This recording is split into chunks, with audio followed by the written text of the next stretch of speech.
안녕하세요. IoT 취약점 공격 대책이라는 타이틀로 4개 세션으로 살펴보도록 하겠습니다.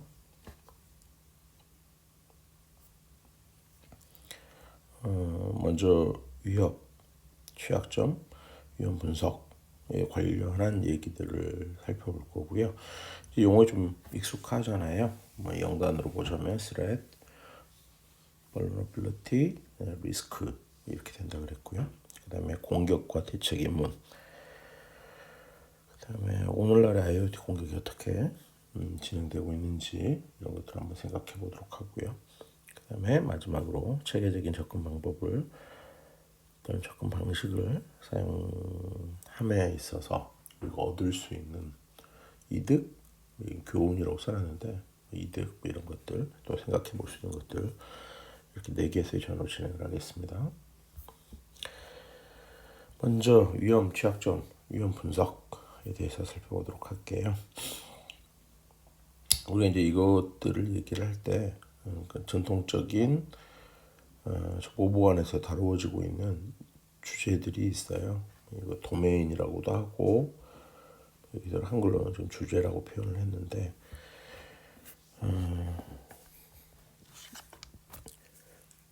가장 기본적인 거 이 세 가지죠. 기밀성, 무결성, 가용성. 거기에다가 인증, 그다음에 부인 방지 이렇게 해서 5가지가 되겠습니다. 이거는 영어 약자 따서 우리 CIA라고 얘기했었던 거 기억하실 거고요, 그렇죠? 그다음에 각각의 의미는 알아두셔야 되는 거 알고 계실 거고, 그다음에 인증은 우리 어떤 시스템을 사용하기 위해서 했던 거 기억 한번 해보시면 먼저 아이디를 이용해서 내가 누구인지 나라는 사람이 누구인지를 알리죠, 그렇죠? 그거를 식별이라고 얘기한다 그랬잖아요, 그렇죠? 그다음에 그거에 더해서 내가 정말 이 시스템을 사용할 수 있는 그 사람 나가 분명하다라는 사실을 알리는 작업, 그거를 오선티케이션 인증이라고 얘기를 하죠. 지금 여기서 얘기하고 있는 거고요. 그 다음에 인증이 되죠. 우리 보통 이 인증 작업은 뭐를 통해서 이루어졌죠? 패스워드를 넣음으로써 이루어지죠. 인증이 이루어지면 그 다음에 어떻게 돼요? 권한 부여가 이루어지죠.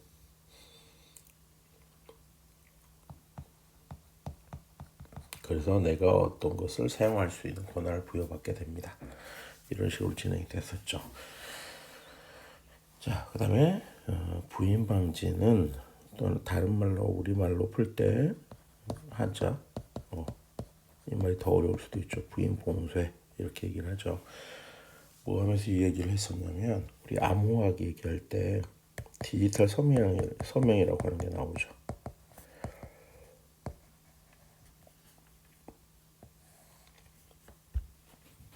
디지털 서명의 기능 중에 하나가 바로 부인 방지, 부인 봉쇄 기능인데요.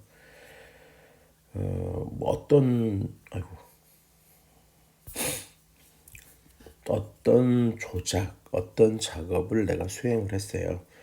그리고 수행한 그 일에 대해서 내가 난 그런 거 하지 않았어 라고 발뺌할 수 있죠. 그런 것들을 못하도록 하는 거를 뜻한다라고 그랬습니다.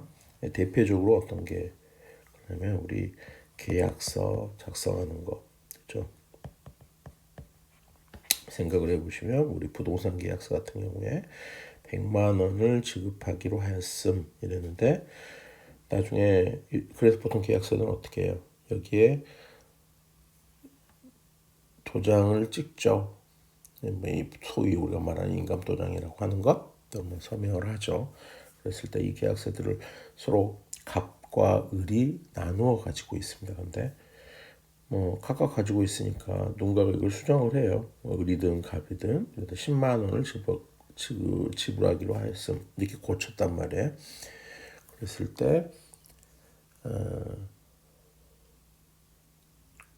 이게 만약에 그 통용이 돼버린다 그러면 누군가가 피해를 보겠죠. 그렇죠? 100만 원 지급하기로 해서 계약을 한 건데 10만 원 지불하기로 했다. 이게 안 되잖아요. 그래서 이런 행위가 불가능하도록 만드는 작업, 이거를 부인 봉쇄가 가능하도록 하는 작업이라고 생각하시면 될 것 같아요. 자, 여기 이 5가지의 주제에서 얘기하는 것들을 한번 적어봤어요. 보시면 한번 읽어볼게요. 정보보안의 목표를 달성하는 것은 조직이 적재적소의 모든 보증을 유지하는 것을 반드시 의미하지는 않는다. 모든 것이 모든 부분에 완벽하게 구축되는 거 아니다라고 하는 거죠. 모든 데이터는 기밀성을 필요로 하죠. 그리고 우리 정보나 데이터의 분류, 뭐라고 그랬죠? 정보보안의 시작이라고 그랬죠. 시작점이라고 했습니다. 그죠? 그 자체로도 되게 복잡한 주제이고 모든 정보가 결정적으로 민감하거나 중요한 것 또한 아닐 수 있다. 디바이스와 디바이스 내부의 호스트된 어플리케이션과 데이터의 적절한 위험 모델링을 위해서 개별 데이터 요소와 데이터의 중요도를 식별해야 될 필요가 있다. 겉으로는 온전해 보이지만 위험이 응집된 거대한 IoT 데이터 집합은 가장 어려운 문제 중에 하나이고요. 각 데이터 요소 또는 복합 정보 이용을 올바르게 정의한 데이터 분류와 조합, 제약, 기밀성 또는 무결성 같은 특정 보증을 가능하게 해야 한다. 얘기를 하고 있습니다. 중요한 거는 모든 곳에 완벽하게 보안 시스템이 또는 보안 요구사항이 적용될 수는 없다라고 하는 거고요.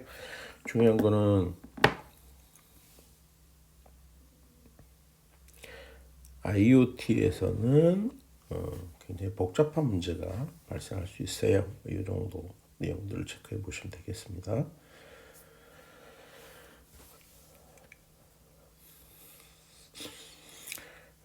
이제 IoT 영역과 앞엔 전통적인 보안에서의 취급하는 5가지를 보셨고요. IoT와 CPS에서 이제 중요하게 우리가 생각해봐야 될 2가지가 있다라고 하는 거죠. 하나는 보건력이라고 얘기를 했어요. 그 다음에 다른 하나는 안전성에 대해서 얘기를 했습니다. 보건력 제어 시스템은 악의적인 성격의 위협을 포함한 예기치 않은 심각한 위협 또는 심각한 장애에 대응해서 상황 인식과 정상 수준의 운영 상태를 유지하는 시스템이다라고 했습니다. 그러니까 어떤 일이 닥쳤어요. 그 일이 닥쳤음에도 불구하고 기존에 하는 일 또는 역할들이 수행될 수 있도록 하는 것을 우리가 보건력 이렇게 얘기를 하고 있습니다. 쉽게 생각하면 뭐 여러 부분에서 이런 게 얘기가 될 수 있을 것 같은데요. 뭐 공장에서 어떤 물건을 생산을 하고 있어요. 근데 그 물건이 생산되고 있다가 어떤 일인가가 발생을 해서 그 물건의 생산이 중단이 되는 상황에 놓여 있어요. 근데 다시 그 문제가 된 부분만 포기를 한다든가 하고 나머지 다른 부분에서는 그것도 유지되도록 하고 다시 이것을 그 사이에 회복하는 이런 것들을 얘기한다고 생각하시면 될 것 같습니다. 사회 시스템에서도 마찬가지죠. 예를 들어서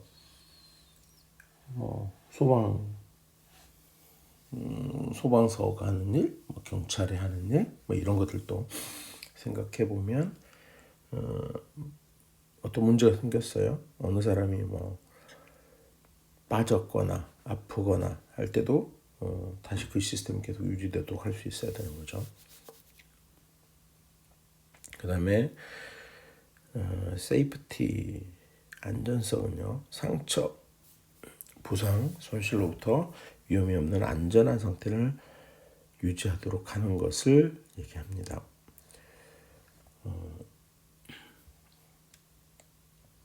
어떤 시스템이나 사람에게 어떤 유해를 가할 수 있는 그런 상황들을 만들 수 있잖아요. 그런 것들이 이루어지지 않도록, 일어나지 않도록 하는 것을 얘기를 합니다. 그래서 실제 이 물리적인 시스템상에는 그런 일이 많죠. 예를 들어서 쉽게 생각해 보면 전통적으로 우리 기기 부품, 기계 부품을 생산하는 경우를 한번 생각해 보시면요. 특정한 쇠 덩어리를 이렇게 깎아내서 특정한 부분을 만들게 되잖아요. 쇠를 깎으려면 기계 자체도 굉장히 강하죠. 그리고 뭐 절삭이라는 개념을 생각을 해보시면 뭐 모터를 이용해서 아주 빠른 속도로 회전하고 또는 어떤 철을 강하게 누르고 이런 일들이 발생을 합니다. 그래서 그 안에 거기에 이제 그런 기계들 앞에 서서 사람이 움직이잖아요. 사람이 뭐 부품을 투입하기도 하고, 그다음에 실제 다루어져야 될 쇳덩어리를 이렇게 집어넣기도 하고 이런 상태가 진행이 되는데 그때 사람들이 다치지 않도록 하는 쪽으로 계속 발전을 해왔죠. 그런 상황을 얘기한다 이렇게 보시면 되겠습니다. 자, 그래서 정보반의 핵심 주제 5가지, 그 다음에 IoT 융합 보안 이렇게 적용이 돼야 된다는 거고 특히 2가지를 얘기를 했어요. 보건력하고 안전성에 대해서 얘기를 했습니다. 그래서 이제 이것들이 이제 섞여서 그다음에 그 어떤 결함트리라고 하는 것들을 만들어내고요. 이제 처음 들어보는 얘기일 수도 있어요. 우리가 다루어지는 얘기에서도 보시게 될 건데요. 그다음에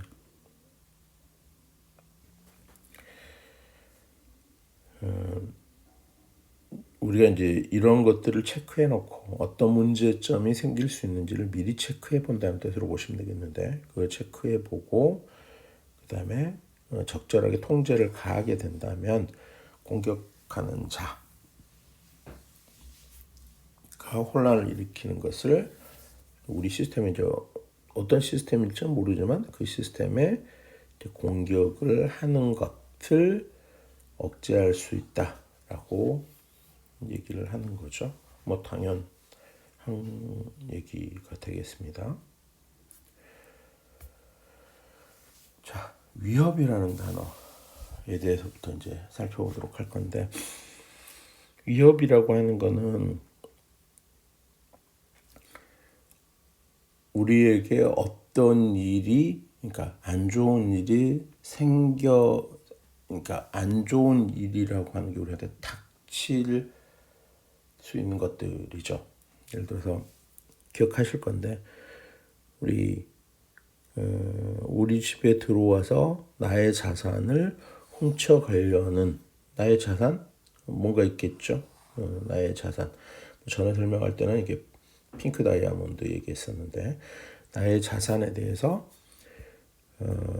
해를 가려고 하는 그 해라고 하는 것은 훔쳐갈 수도 있어요. 그러니까 도난당할 가능성 또는 다른 식으로 더 심하게 강도당할 가능성 이런 것들이 위협이 되는 거죠. 그리고 그 위협을 실제로 실행하는 자를 우리가 행위자라고 얘기할 수 있겠죠. 그래서 위협과 행위자로 나눠서 우리가 생각해 볼 수 있다. 이런 얘기를 지금 하고 있고요. 그래서 이런 위협에는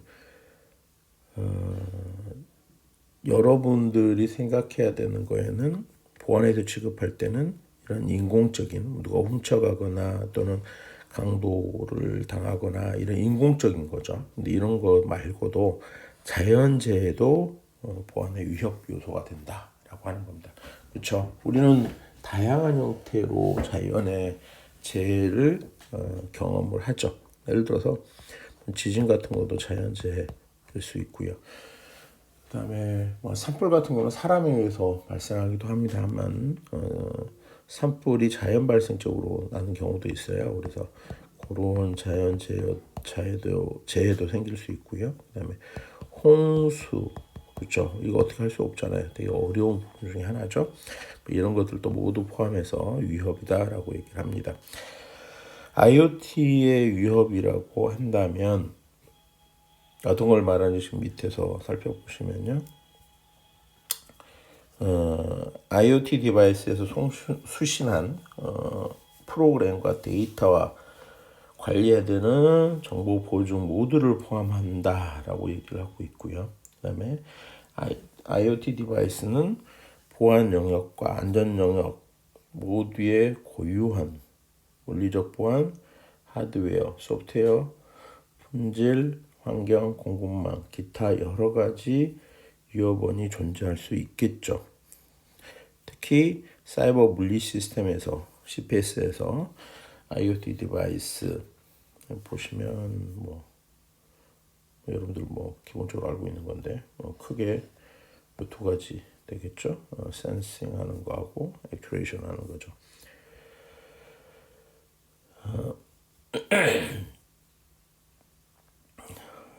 디바이스는 컴퓨팅 플랫폼의 손상과 성능 저하, 아이고 이렇게 오타 있네요. 넘어서 물리적인 안정성과 보건력의 위험에 속할 수 있다라고 되어 있습니다. 앞에서 안정성과 보건력에 대해서는 잠깐 언급을 했었습니다. 그렇죠? 자, 이제 취약점이라고 하는 걸 보면 취약점은 뭐 완벽하게 뭔가를 우리가 내 자산을 지키기 위해서 어떤 조치를 취하더라도 취약점은 존재하게 되죠. 특히 우리 컴퓨팅 환경에서는 이런 취약점이 어딘가 존재를 하는 게 되는 것 같아요. 결국 이제 그들이 나중에 또 발견을 하게 돼요. 그래서 보통 발견된 취약점을 그대로 두지는 않죠. 그래서 요즘 같으면 어떤 작업을 해요? 패치라는 작업을 하죠.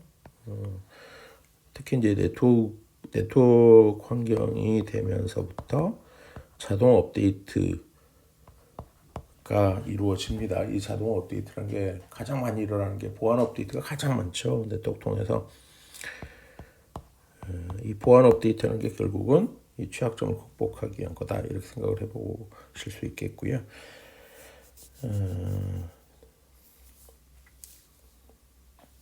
디바이스의 물리적인 어떤 보호도 가능할 거고 소프트웨어 품질, 구성 환경을 위한 프로토콜 보안 적합성, 프로토콜 자체의 적합성 측면에서 결함이 존재할 수 있다는 거고요. 워낙에 그 소프트웨어라고 하는 게 특히 우리 운영체제 생각해 보시면 그쵸. 뭐 굉장히 너무 커졌어요. 너무 커지고 우리가 쓰기에는 편해졌는데요. 실제 그 운영체제라고 하는 게 개발된 환경을 생각을 해보시면 정말 커졌죠. 그래서 당연히 많은 부분에 문제가 있을 수 있어요. 그것들을 극복해야 될 필요성이 있다는 거죠. 그러니까 존재한다는 거죠. 그다음에 그 밖에도 앞에 지금 얘기가 됐었는데 하드웨어 설계를 할 때의 어떤 결함이 존재할 수도 있고요. 그다음에 내부의 어떤 자원들의 물리적 구조, 뭐 생각해 보면 메모리, 그다음에 뭐 비디오 카드, 또 그다음에 어떤 전동 장치, 센서 이런 것들을 하나하나 생각을 해보시면 그 자체에 문제가 있을 수 있는 부분들이 분명히 존재를 하죠.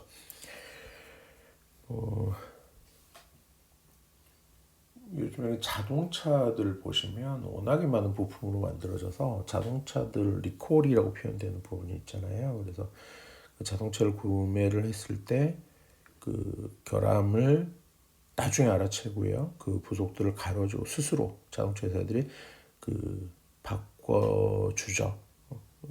그런 것들을 또 일종의 이런 취약점을 극복하기 위한 거라고 생각을 하시면 될 것 같아요. 인터페이스, 운영체제, 어플리케이션 장치 내의 결함이 포함될 수 있다. 중요한 거는 뭐 여러 가지 얘기로 써졌는데 하드웨어, 소프트웨어 전 영역에서 결함은 존재할 수 있다라고 생각하시면 될 것 같아요. 우리 주변의 가전제품들도 마찬가지인 것 같고요. 특히 우리 컴퓨터 시스템을 사용할 때 가장 많이 사용하는 프린터 같은 경우도 굉장히 복잡한 기계이지요. 전자적이고 전기적이고 물리적인 이런 장치잖아요. 프린터가 우리 사용해 보면 복잡한 프린터일수록 요즘에는 굉장히 많은 그 패치들이 있는 것 같아요. 그래서 펌웨어 업데이트들이 일어나는 걸 확인해 보실 수 있습니다. 자, 위협은 이제 중요한 말인데요. 위협은 악용되어질 수 있는 가능성이지만 취약점은 대상의 위험에서 실제로 악용 대상이 되는 것이다 라고 했습니다. 그러니까 이 말 기억하실지 모르겠는데 위협이 취약점을 뚫고 그죠? 취약점을 뚫고 현실화된 것 그걸 우리 위험이라고 얘기하죠. 리스크라고 얘기하죠. 이때 이걸 방금 그 다시 한번 해볼게요. 위협이 취약점을 뚫고 현실화된 것 그게 위험이라고 얘기했습니다. 그래서 취약점이 악용 대상이 되는 것이다. 이 말을 이해하실 수 있을 거예요. 그 정의에서요. 자, 위험은 손실이 노출된 것. 그러면 이거는 실제로는 방금 전에 앞 슬라이드에서 얘기했던 것처럼 현실화된 거죠. 그렇죠? 그러면 이제 이런 위험이 현실화되지 않도록 해야 되는 거죠. 그래서 이런 위험을 관리하기 위한 것들을 우리가 생각해 볼 수 있을 것 같아요. 우리 자산, 정보 누출이라고 그랬는데요. 우리 자산에 그 위해가 가해졌을 때 우리가 받을 수 있는 충격은 어느 정도이며 비용은 어느 정도 되는가. 그 다음에 공격자가 그 내 자산을 이렇게 그 가지고 싶어하는 것은 그 사람에게 가치가 있어야 되는 거예요. 어떤 이유로든 그렇죠. 그래서 어느 정도의 가치가 있는가 이것도 한번 따져볼 사항이라는 얘기고요. 그 다음에 사용되어 줄 수 있는 기술과 공격자의 모티브는 무엇인가 이것도 중요한 게 되는 거죠. 그 다음에 취약점에 대해서 어느 정도 우리가 그거를 막아낼 그 어떤 그 막아내는 경험 또는 그 취약점을 인지하고 있는가 이렇게 생각하시면 될 것 같아요. 그래서 그런 것들을 하기 위해서 위험 모델링, 공개 참음, 대표적으로 침투 테스트라고 하는 것들을 통해서 우리는 그런 점이 문제가 있을 수 있어 이런 것들을 해본다는 거죠. 그래서 위험을 관리할 수 있다라고 하는 겁니다. 충분히 생각해 볼 수 있는 것들이라고 생각이 돼요. 자, 이제 이런 거 얘기할 때요. 이제 체크를 해야 되는 단어가 두 가지가 나왔어요. 하나는 제로 데이 어택 또는 제로 데이라고 하는 겁니다. OS 업데이트가 일어나거나 OS가 새로 지원돼서 우리 시스템에 탑재가 됐어요. 예를 들어서 마이크로소프트라고 할까요? 마이크로소프트가 우리 하드웨어 시스템에 뭐 이렇게 탑재가 되어졌어요. 마이크로소프트가 제공하는 운영체제가. 그런데 이거를 제공하고 직후에 보니까 문제점이 있더라라고 하는 사실을 안 거죠. 근데 이랬을 때 바로 패치하기 전에 그러니까 알고 있는 거예요. 그래서 패치하기 전에 공격하는 이런 것들을 우리가 제로데이 어택이라고 얘기를 해요. 그리고 그 알고 있고 바로 뭐 특별한 뭐가 없다면 그러니까 다시 얘기해서 공격 같은 게 발생하지 않는다면 당연히 바로 패치가 일어나겠죠. 그 순간 그때를 제로데이라고 얘기를 합니다. 그 다음에 그 어떤 위험을 제거하기 위해서 노력들을 하게 되는 거잖아요. 그랬는데 또 불구하고 위험은 남아있을 수 있다. 이걸 우리가 잔여 위험이라고 얘기를 하고요. 잔여 위험은 중요한 얘기죠. 수용 가능성이라는 수준. 다시 해서 이거를 전에 얘기할 때 보안 통제는 어떻게 한다 그랬죠? 한 조직이나 개인이 중요한 얘기했죠. 내가 감내할 수 있는 또는 다른 말로 이때 나온 말이 수용할 수 있는 이런 의미가 되죠. 감내할 수 있는 수준으로 위험의 정도를 또는 위협의 정도를 낮추는 것을 보안 통제라고 얘기한다 그랬죠. 이게 굉장히 중요하다라고 했고요.